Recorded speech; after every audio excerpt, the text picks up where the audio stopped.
स्वागत है आप सभी का एक नई वीडियो में।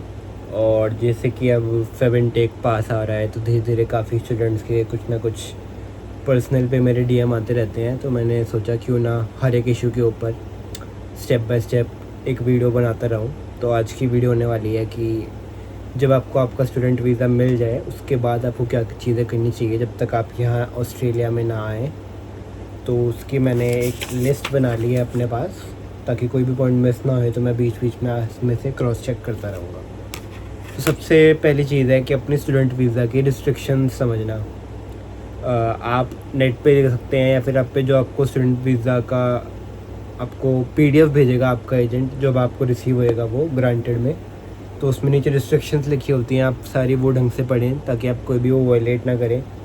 जो ऑफ़न काफ़ी लोग वायलेट कर देते हैं वो तो यही है कि वो ज़्यादा घंटे काम करते हैं जितने घंटे उनको रिस्ट्रिक्शन होती है, जो कि है 24 आवर्स पर वीक। तो ऐसे ही आप उसको ढंग से रीड करें, मेक श्योर करें कि आपको सारे पॉइंट्स रिमेंबर रहें, आप कुछ भी वायलेट ना करें। ऐसे डरने की बात नहीं है, एज सच कुछ हार्श रिस्ट्रिक्शंस भी नहीं है, बहुत बेसिक हैं जो एक नॉर्मल पर्सन को फॉलो करनी होती है। उसके बाद ये है कि आप अपने यूनिवर्सिटी के जो आपकी फ़ीस प्लान है, जो आपकी पर सेमेस्टर डिवाइडेड रहती है, उसको ढंग से समझ लिए कि एस्टिमेटेड दिखाता है वो, क्योंकि आपकी यूनिट्स के ऊपर डिपेंड करता है कि वो कितनी फ़ीस जाएगी, और वो आप बाद में सेट करते हैं। बट आपको एक एस्टिमेटेड प्लान दिखा देता है कि पर सेमेस्टर कितनी फ़ीस जाएगी, तो आप वो ढंग से समझ लें ताकि आपको पहले ही अंदाज़ा हो जाए कि आपकी क्या फ़ीस है। उसके बाद ये है कि हर एक यूनिवर्सिटी में क्या होता है, आपको एक अलग से स्टूडेंट आईडी मिलती है। तो अभी एक बच्चे का मेरे पे आया था कि भाई मेरे को पता नहीं मेरी ओरिएंटेशन कैसी है।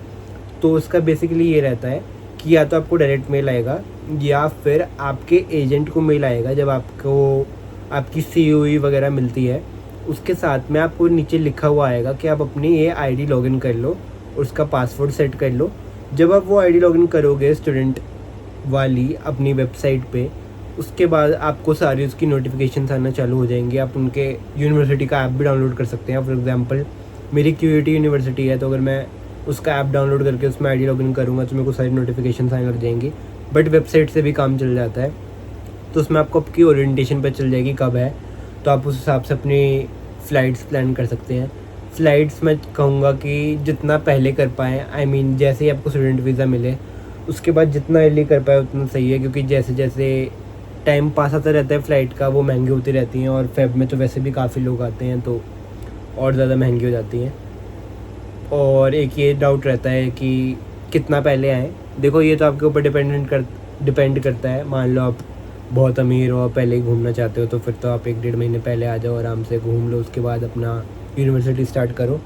बट अगर आप नॉर्मल एक मिडिल क्लास फैमिली से हैं तो अपना भाई 10-15 दिन पहले आ जाओ, ताकि आप आराम से यहाँ पे सेट हो पाओ। फिर उसके बाद आराम से अपनी ओरिएंटेशन वीक अटेंड कर लो, क्योंकि मैं पर्सनली जस्ट उसी दिन अराइव कर रहा था जिस दिन मेरी स्टार्ट थी, क्योंकि मेरे को फ़्लाइट्स की टिकट भी नहीं मिल रही थी, तो वो सब इशू था।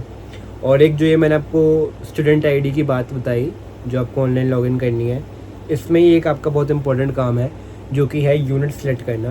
अपने टाइम से पहले यूनिट सेलेक्ट कर लो, क्योंकि फिर एक लिमिटेशन होती है कि ये वाली यूनिट्स आप इसी सेमेस्टर में चूज़ करते हो एंड ऑल, उसके हिसाब से ही आपकी ग्रेडिंग होती है। और उन यूनिट्स की बहुत सारी क्लास की टाइमिंग ऑप्शंस होती हैं जो टाइम टेबल में आती है आपकी, तो वो आप पहले से सिलेक्ट कर लो। अगर आप चाहो तो आप उनको सारी क्लासेस अपने 2-3 दिन के राउंड डाल लो, ताकि आप बाकी दिन फ्री रहो। आप पार्ट टाइम करना चाहते हो पार्ट टाइम करो, आप कुछ और करना चाहते हो कुछ और करो, आपके बाकी दिन फ्री रहे। वो आपके ऊपर डिपेंडेंट है, बट मेरी टिप यही रहती है कि आप 2-3 दिन में उन सबको डाल लो ताकि आप बाकी दिन फ्री रहो। और वीज़ा मिलने के बाद एक चीज़ जो बहुत ज़्यादा रहती है कि आपको जल्द से जल्द अपना स्टूडेंट अकोमोडेशन ढूंढना है। वो आप एम्बर के थ्रू या फिर बहुत बार मतलब अगर आपको यूनिवर्सिटी के थ्रू देखना है तो आप यूनिवर्सिटी से भी कांटेक्ट कर सकते हैं, क्योंकि यूनिवर्सिटी के जस्ट सामने भी बहुत सारे स्टूडेंट अकोमोडेशन होते हैं। वो थोड़े एक्सपेंसिव होते हैं, बट हाँ ये है कि एक अच्छा इन्वायरमेंट मिल जाता है, क्योंकि सारे बच्चे स्टूडेंट्स ही होते हैं, तो फ़न रहता है। आप अलग अलग देशों के लोगों के साथ बिल्कुल पास रहते हैं, क्योंकि फ्लैट्स है बिल्कुल आसपास, सॉर्ट ऑफ नेबर्स। तो ये रहता है। आपको कुछ रेंट करना है तो फ्लैट्समेट, एम्बर, ये सारे होते हैं। वेबसाइट अगर आप सर्च करोगे ना कि houses in Australia for rent, तो उसमें बहुत सारी वेबसाइट्स आ जाती हैं। तो कुछ टॉप की वेबसाइट्स मैंने आपको बताई थी, तो ये है। स्टूडेंट अकोमोडेशन मैनेज कर लिया, आपने टिकट्स कर ली, इसके बाद आपको जब आपका ये सब हो जाएगा, इसके साथ साथ आपको पैकिंग भी स्टार्ट करनी है, क्योंकि ये बिल्कुल एंड में करोगे, जो कि काफ़ी लोग करते हैं, तो फिर कुछ ना कुछ सामान रह ही जाता है। पैकिंग की वीडियो मैं एक अलग से बनाऊंगा डिटेल्ड, जिसमें आपको मैं बता दूंगा कि आपको ऑलमोस्ट कितना सामान कैसे कैसे लाना होता है और कैसे आप उसको पहले ही वेट कर सकते हैं। बाकी बेसिकली तो ये है कि आप क्लोथ्स उस हिसाब से कि आप जो विंटर समर दोनों में पहन पाए, क्योंकि जिस एरिया में मैं रहता हूँ, मैं मतलब ब्रिस्बेन के हिसाब से बात कर रहा हूँ, बाकी मेलबर्न में तो खैर ठंड होती है। ब्रिस्बेन में थोड़ा इंडिया जैसा ही माहौल है, टेम्परेचर रहता है, बस ये है कि उल्टा रहता है, जब वहाँ सर्दी होती है तब यहाँ गर्मी होती है, और वही वाइस वर्सा। तो आप पैकिंग उस हिसाब से करें, अपने 2-3 पेयर्स ऑफ शूज़ रखें, और अपने इंपॉर्टेंट डॉक्यूमेंट्स लाना मत भूलना।